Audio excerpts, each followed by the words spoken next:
शिवसेना आमदार अपात्रता प्रकरणी निकालात कोणते मुद्दे ठळक असू शकतात त्यावर एक नजर टाकूया।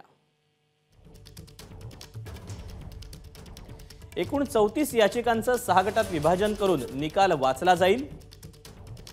200 पानांचा एक निकाल, त्यानुसार सुमारे 1200 पानांचं निकालपत्र असेल। 6 गटातील निकालाचा केवळ सारांश वाचला जाईल। संपूर्ण निकालाची प्रत ही दोन्ही गटांना पाठवली जाईल।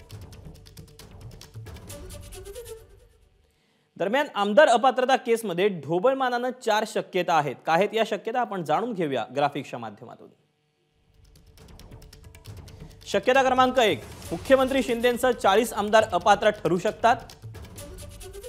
प्रभूंनी बजावलेल्या व्हीपचं उल्लंघन झालं असं सिद्ध झाल्यास कारवाई केली जाईल। शक्यता क्रमांक 2, ठाकरे गटाचे आमदार अपात्र ठरू शकतात। शिंदे गटाचा युक्तिवाद मान्य केल्यास ठाकरे गटाच्या आमदारांनी व्हीप मोडला हे सिद्ध होईल। आणि शक्यता क्रमांक 3, विधानसभा अध्यक्ष तटस्थ राहून प्रकरण पुन्हा सुप्रीम कोर्टाकडे वर्ग करू शकतात। आणि शक्यता क्रमांक 4, निकालाआधी नार्वेकर राजीनामा देऊ शकतात आणि नवे अध्यक्ष झाल्यास विलंब होण्याची शक्यता आहे।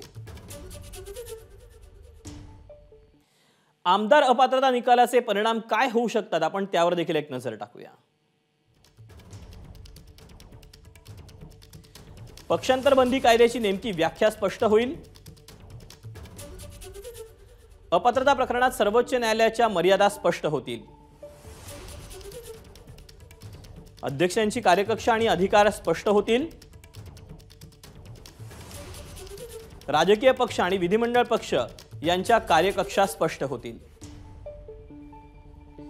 त्यामुळे हा निकाल अनेक अर्थांनी दूरगामी असा परिणाम करणारा ठरणार आहे।